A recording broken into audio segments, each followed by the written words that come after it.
Buenos días. A continuación vamos a escuchar la ponencia de ablación cardíaca en radioterapia.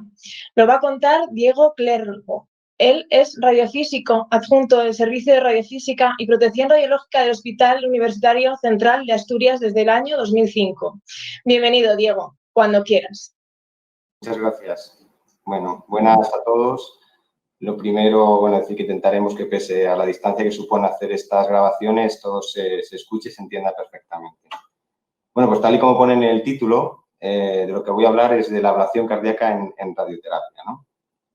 Es una técnica que hemos hecho hace un tiempo aquí en el Hospital Universitario Central de Asturias. Resulta novedosa un poco por lo que voy a intentar explicar, ¿no? Se hizo en algunos otros hospitales, también de España y Estados Unidos. Y bueno, voy a intentar explicar un poco cómo fue el proceso organizativo y de inicio de los tratamientos, ¿no? Bueno, empezamos hablando de lo que todo el mundo sabe, que es la radioterapia, ¿no? Cuáles son sus bases y hacer entender un poco que la radioterapia últimamente está abriendo sus puertas a nuevos tratamientos, ¿no? Y estos nuevos tratamientos están muy vinculados con lo que es la propia naturaleza de la radioterapia, es decir, irradiar a una zona a tratar, proteger tejidos y hacerlo con la máxima precisión, ¿de acuerdo? Entonces, ¿qué es la pregunta que nos debemos hacer desde la radiofísica y desde la radioterapia, ¿no? Pues la pregunta que nos tenemos que hacer es cómo podemos ayudar cuando nos aparecen dudas o peticiones desde otro tipo de servicios, ¿no? Para hacer diversos tipos de terapia. Quería hacer también hincapié en esta presentación en lo que viene siendo un poco la tendencia o debe ser la tendencia en los hospitales de hoy en día, que son las relaciones interdisciplinares, ¿de acuerdo? Parece, como digo aquí, como se puede ver en la diapositiva, que los hospitales constituyen hoy en día una especie de torre de Babel en la que cada uno habla su idioma, un ambiente muy fragmentado y que cada vez supone más reto siquiera entenderse entre nosotros. Entonces, lo que dio lugar a este nuevo tipo de tratamientos fue precisamente enfocar el tema en trabajar todos juntos, hablar de nosotros, pues, darnos a conocer, explicar qué es lo que hacemos y también aprender otros idiomas, ¿no? Pues, ¿cómo empezó este proceso de este tratamiento de ablación cardíaca? Pues como empiezan casi todas las cosas, con un problema. El problema nos viene de parte de la unidad de arritmias perteneciente al servicio de cardiología del hospital aquí universitario, en el que se encontraban con determinados casos en los que había pacientes con taquicardias severas, taquicardias ventriculares severas, y que no respondían o no eran susceptibles de ser tratados con las técnicas habituales. Entonces, para intentar entender, que nos toca a nosotros entender qué es lo que sucedía e intentar haceros comprender qué es lo que tratábamos, pues vamos a hablar de distintos idiomas al ámbito normal de la radiofísica, la radioterapia, ¿no? Las taquicardias parten de unas estructuras anatómicas dentro del corazón que han sido muy estudiadas, ¿no? Y que se caracterizan por un mal funcionamiento de esos tejidos que producen un crecimiento muy anómalo del ritmo cardíaco y puede terminar produciendo la muerte del corazón. Este tipo de taquicardias se han tratado habitualmente con desfibriladores y con medicación. Y uno de los tipos de tratamiento con los que se ha intentado solventar el problema de las taquicardias ha sido la ablación con catéter. Se introduce un catéter dentro del paciente y mediante radiofrecuencia se deposita energía en la zona arritmogénica del corazón que produce ese tipo de taquicardias para producir necrosis en la zona. ¿De acuerdo? Sin embargo, este tipo de pacientes con estas taquicardias severas, incluso los que, ya comento, los que se tratan con medicación, incluso con esta ablación, resulta que la recurrencia en el problema se aproxima al 50% y además la morbilidad, la calidad de vida de esos pacientes y la mortalidad asociada a estas taquicardias es muy significativa. ¿De acuerdo? Aquí vemos una imagen en la que, lo que comento es la introducción de un catéter y tratar de producir necrosis en esa zona del corazón que produce la arritmia. Bien, entonces el problema que se encontraba en esta unidad es que querían precisamente tratar esa zona del corazón, pero era imposible hacerlo con la técnica clásica de catéter por radiofrecuencia, bien por su proximidad a estructuras críticas, estructuras que podían producir daño, porque la zona a tratar estaba situada en zonas profundas, ¿de acuerdo? Bueno, esto ya nos acercaba un poco al problema, porque teníamos, ya compartíamos palabras comunes, ¿no? Es decir, teníamos una necesidad de delimitar una zona con precisión en el corazón, al igual que se hace en la radioterapia, y una necesidad de tratar tejidos profundos, procurando no dañar los tejidos adyacentes. Entonces nos podíamos entender. ¿Cómo empezamos entonces? ¿Cuál era el inicio de todo este proceso? Bueno, como bien es sabido, en la radioterapia ya hace mucho tiempo, se viene trabajando con una herramienta fundamental para tratar, por ejemplo, las metástasis cerebrales, ¿no? Es la radiocirugía. Ha sido una técnica que ha tenido muchos avances en los últimos años, ¿no? Y que estos avances han ido muy paralelos al avance tecnológico, ¿de acuerdo? Entonces, antes de seguir, recuerdo un poquito el vocabulario asociado a estas técnicas, ¿no? SRS, SRT, SAPR y STAR, que lo comentaré también. SRS hace referencia a la técnica de la radiocirugía clásica, estereotáxica. Después, esta técnica se ha aplicado fuera de la zona craneal, ¿no? Que está donde llamar SBRT, por Stereotactic Body Radiotherapy, que es lo mismo, al nombre que se le ha dado también, radioterapia ablativa estereotáxica. SBRT y SABR vienen a ser términos similares. Y utilizando esta técnica a el corazón, que es lo que hicimos nosotros, da lugar a esta nueva técnica, ¿no? STAR. Es un poco para centrar estos términos primero. Centrarnos un poco en el vocabulario que ya manejamos en nuestro entorno y recordarlo. Recordar también que con la aparición, ¿no? La irrupción de la radiocirugía, hubo un cambio en el paradigma habitual del fraccionamiento de la dosis. El fraccionamiento de la dosis de radioterapia se realiza precisamente para evitar problemas en el tejido sano, ¿no? Sin embargo, cuando somos capaces de dar mucha dosis en un lugar muy concreto, evitando estructuras adyacentes, podemos aumentar la dosis que se da por fracción.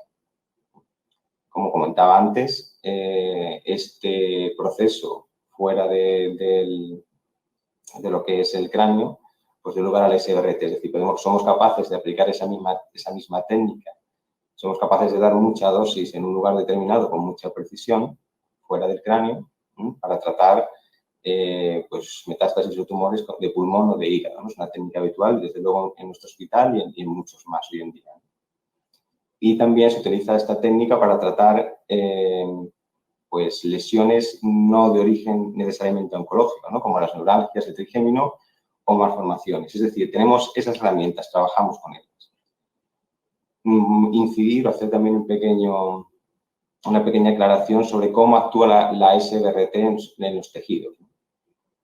La radiación ionizante, todos sabemos, produce una ionización en el medio que atraviesa.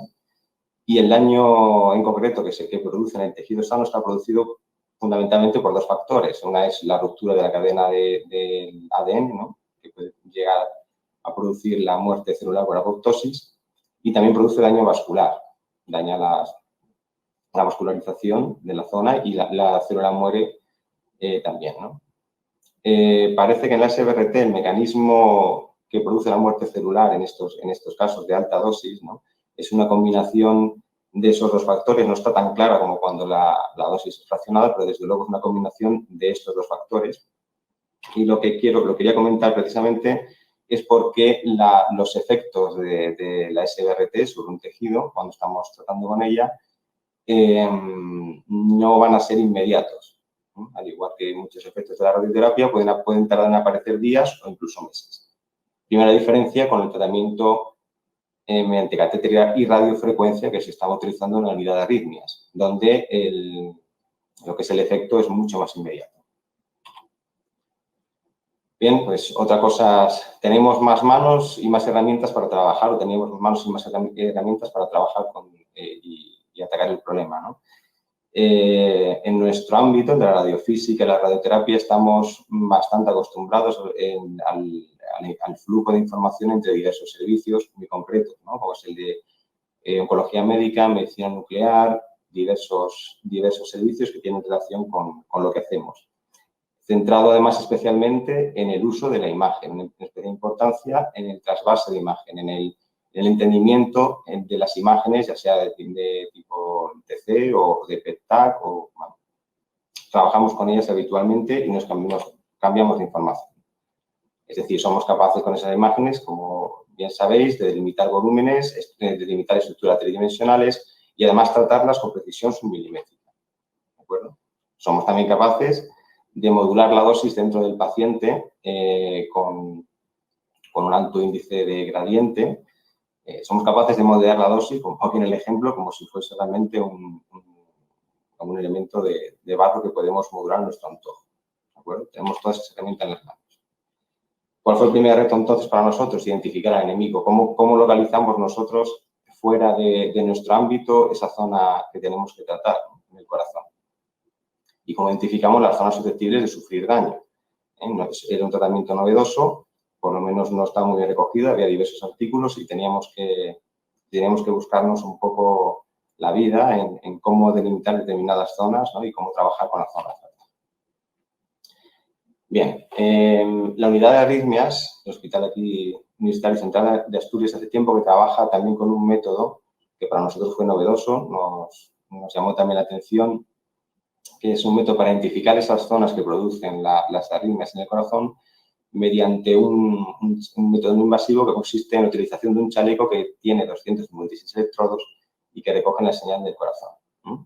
Posteriormente a la recogida de esta señal, esa información se lleva a un TAC, ¿de acuerdo? De manera que ellos consiguen también información tridimensional de cómo se está distribuyendo esa señal eléctrica sobre el corazón, ¿de acuerdo?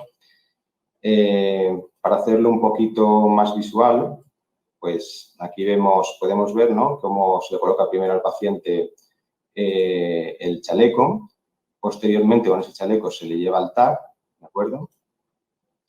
Y luego se recoge la señal, se le induce más bien al paciente a tener una taquicardia controlada y esa señal eléctrica se recoge para tener información sobre cómo se está distribuyendo las señales eléctricas en el corazón. Aquí podemos ver otra imagen, ¿no?, de cómo ellos analizan, concretamente la unidad de arritmias, cómo analizan esa distribución eléctrica en la superficie del corazón, ¿de acuerdo? Viendo cómo van las señales eléctricas evolucionando, son capaces de determinar cuál es la zona que produce la taquicardia, ¿de acuerdo? Bien, entonces, ¿qué retos teníamos nosotros que solventar? Pues uno de los mayores retos en todo este proceso es el trasladar esa información que ellos tenían, también un TAC, a nuestro sistema de imagen, a nuestro TAC, para poder hacer el cálculo de la distribución de dosis posteriormente, identificar adecuadamente las zonas y trabajar con el flujo de trabajo habitual en radioterapia. ¿Qué usamos? Pues más herramientas. También sometimos al paciente a un estudio de PET-TAC para identificar mucho mejor las regiones metabólicas, ¿no?, que definen estas áreas dañadas del miocardio y combinar esta información con toda este estudio electrocardiográfico que habían hecho anteriormente. Lo que resultó fundamental era el trabajo en equipo con los radiólogos, el servicio de rayos del hospital, ¿no?, para identificar las estructuras anatómicas. Otro problema que encontramos es, bueno, cómo encontramos bien, una vez que está delimitada esa zona en el estudio que tenían ellos, cómo encontramos nosotros ese lugar en nuestro estudio, ¿no? Pues consistía en buscar estructuras anatómicas que nos ayudasen a guiarnos como en un mapa para localizar bien esa zona en nuestro TAC. Resultó fundamental en este aspecto el uso del contraste. Lo vimos enseguida, que la forma de localizar bien los ventrículos en el corazón era el uso de contraste, ¿de acuerdo? Bien, otro problema añadido, los volúmenes de tratamiento, como bien sabemos en radioterapia, se tiene en cuenta los tratamientos, se mueven. En este caso, además, se mueve y late. Entonces, nos entraban dudas de qué volumen, cómo delimitar bien el volumen a tratar, ¿no?, en nuestro lenguaje, utilizando los clásicos términos de GTV, ITV y PTV. ITV que tiene en cuenta el movimiento interno del órgano, ¿no? Por una parte por el movimiento respiratorio y por el latido, ¿no? Pero nos encontrábamos con ese problema. Bueno, teníamos que utilizar como cualquier tratamiento un TAC de planificación. El TAC de planificación lo que decidimos usar es el método que usamos habitualmente, los tratamientos de SBRT a nivel torácico. ¿Qué hacemos? Pues hacemos un TAC 4D, es decir, un TAC que recoge diversas imágenes del paciente en diversas fases de la respiración. Antes de realizar esto, antes de realizar un estudio analizando la respiración del paciente, fue necesario hacer un TAC lento, un TAC, digamos, en el que se promediaba todo ese movimiento, y un TAC que estaba libre de contraste, porque recuerdo que el contraste era necesario utilizarlo, y lo utilizamos precisamente en el TAC, en la recogida de las imágenes del TAC en las distintas fases de respiración. Necesitamos un TAC limpio de ese contraste, además que nos esté promediado para hacer luego un cálculo en él.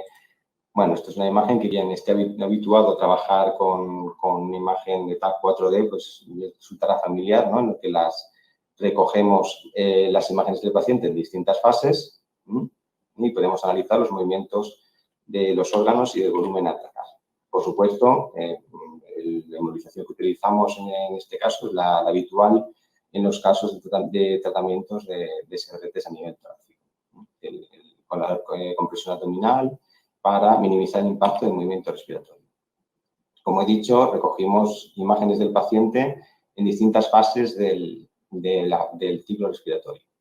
Pero, ¿qué ocurre con el movimiento social latido del corazón, ¿no? ¿Cómo lo teníamos en cuenta? Esos son otros de los problemas. Aquí vemos una imagen que quizás hace un poco más esclarecedor el proceso, a quien no lo conozca, de cómo se toman imágenes en un TAC 4D. Pues se le coloca un detector, bueno, mediante infrarrojo se localiza una cajita en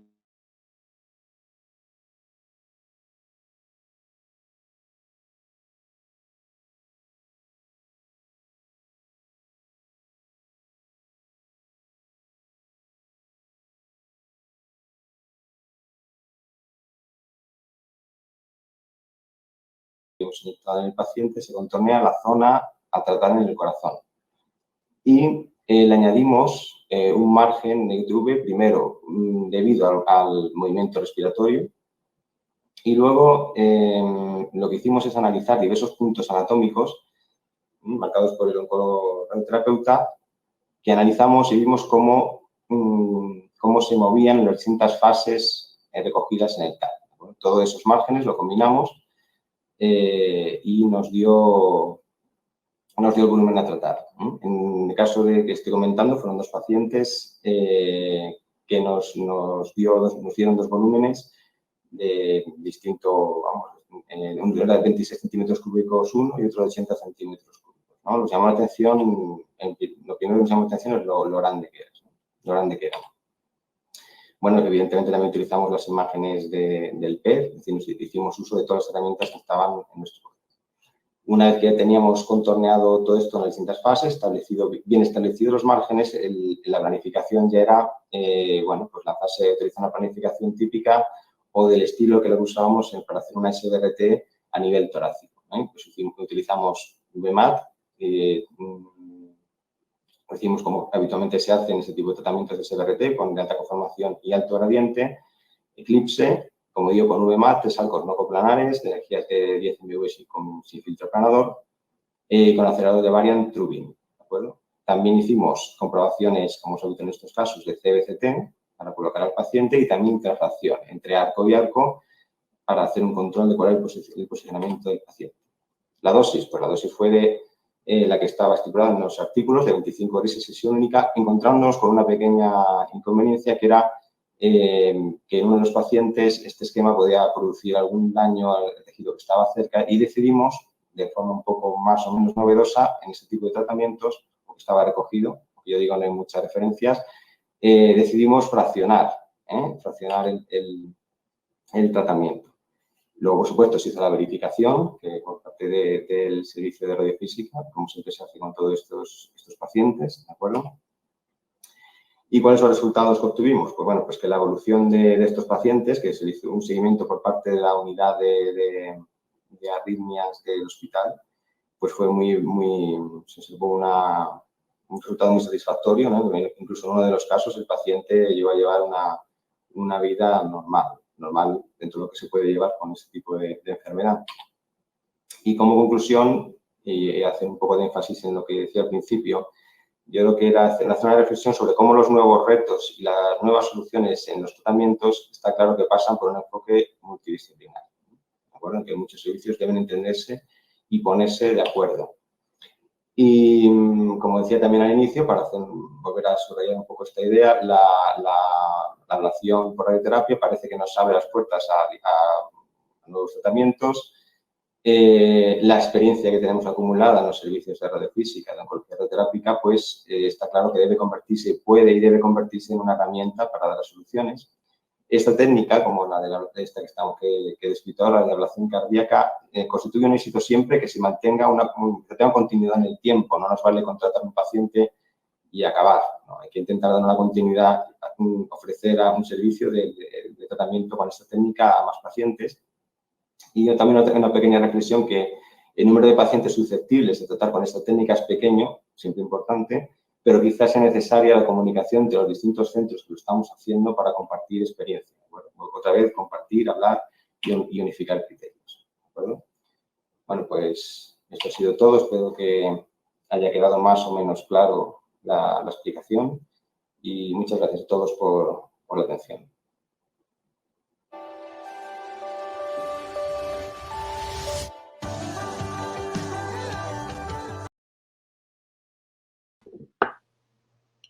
Hola, buenos días. Hola, buenas. ¿Qué tal? Vamos a comenzar con las preguntas. La primera que han hecho es que si existe o está en marcha algún grupo de trabajo sobre la materia y que eres un fenómeno. Gracias. Pues gracias. Sí, como dije al final un poco de la charla, la idea que se tenía desde el servicio era contactar. De hecho, se empezó a contactar con gente de otros hospitales que también habían hecho esta técnica, porque realmente el número de pacientes que llegas es a cuentagotas. Entonces, conseguir hacer conseguir llegar a una forma de trabajo estándar para todo el mundo, pues conlleva que esos contactos se establezcan, ¿no? Entonces queda un poco parado por el tema que todos sabemos de la pandemia, pero posiblemente se retome una vez que las cosas se normalicen. O sea que, bueno, está en la idea y en el ideario de empezar a hacer ese grupo, sí. Muy bien. ¿En ese grupo está contemplado el técnico de radioterapia o Sí. de momento no? No, por supuesto. Siempre, yo creo que hoy en día cualquier tipo de trabajo, es más que fundamental, es formar parte del equipo, eso es así. Es obvio. Bueno, como estamos hablando de dosis únicas altas, la verificación antes de tratamiento, me imagino que se realizará y cómo la realizáis, qué usáis para hacerla. Sí, en este caso lo que utilizamos, que también lo comenté un poco en la presentación, es el mismo tipo de verificaciones que hacemos en los tratamientos a nivel torácico y de volumen pequeño. Pues usamos por una parte una medida con cámara pinpoint. Luego también utilizamos un detector de alta resolución, como es el que tiene el de SAN, de SRS MapCheck, para ver un poco la distribución de la dosis. Y luego además tenemos incorporado en nuestro servicio en la plataforma de SAN, con el que podemos hacer verificaciones a través del portal, y que además fue muy útil en este caso porque pues utilizamos la energía de 10 FFF sin filtro aplanador, con lo que es posible realizar con esta plataforma, ¿no? Esos 3 métodos son los que utilizamos. Muy bien. En este caso. Y cuando habláis de imagen intrafracción, nosotros estamos empezando a hacer imagen intrafracción y mi duda es, porque nosotros lo configuramos cada ciertos segundos y claro, no sabemos muy bien los demás centros cómo lo estáis realizando. Vosotros hacéis intrafracción, lo ponéis por tiempo, por unidades de monitor. qué es lo que Sí, os guiáis. Sí, aquí en este caso, a ver, infrafracción, dependiendo del método que estemos usando. Por ejemplo, en uno de los aceleradores tenemos el sistema de SAT-TRAC, ¿no? Que permite hacer un control para otro tipo de tratamientos para hacer control de infrafracción, ¿de acuerdo? En este caso no lo teníamos porque usamos el Trubin. Y lo que se optó es simplemente el control eran tratamientos, eran 3 arcos, ¿no? Pues hacía en cada arco, después de cada arco, de cada movimiento del arco, volver a hacer una CBCT. Vale. ¿Vale? Pensaba que lo hacíais durante el tratamiento. Sí, sí. Nosotros lo hacemos en hígado, pero tenemos una fiduciaria, entonces lo vemos, pero en este caso Claro. no veía cómo lo hacíais durante los arcos. Vale. Y luego, cuando hacéis IGRT, o sea, la hacéis, claro, ahora al finalizar, y las estructuras que tenéis para fijaros, me imagino que serán las óseas o alguna estructura que pinte el médico. Sí, tiene mucho que ver con lo que también he explicado de cómo llegamos a delimitar la zona, el volumen blanco, en qué estructura nos fijábamos. Por supuesto, está en la zona, dependiendo del volumen o del volumen blanco donde esté situado, pues hay que fijarse en unas más que en otras. Desde luego, zona de grandes vasos, por supuesto, pared costal en algunos casos, también nos servía de referencia, y en otros, pues aquellos puntos que ya había colocado el oncólogo radioterapeuta a la hora de delimitar bien el volumen, en los puntos que estaban anatómicos que estaban también bien localizados en la zona a tratar. Entonces esos puntos se localizaban también en el CBCT junto con todas las demás estructuras anatómicas para comprobar que estaba correctamente situado. En algunos, nosotros no fue tanto el caso, pero en los artículos de los estadounidenses que lo estuvieron haciendo, incluso para delimitar el volumen, usaban marcas de diversos aparatos que pudiese tener colocado el paciente, ¿no? Para proximidad, pues incluso cables, zonas, o sea, todo lo posible. Una referencia para tratar. La verdad que es muy interesante. Es algo que yo no estoy acostumbrada a ver y me parece súper interesante. Muchísimas gracias por participar y ojalá nos veamos pronto. Coincidamos en otro sitio. Eso. Coincidiendo otra vez de pantallas, vernos todos. Eso es, y vernos las caras todos. Como se merece. Muy bien. Muchas gracias a vosotros. Muchas gracias a ti.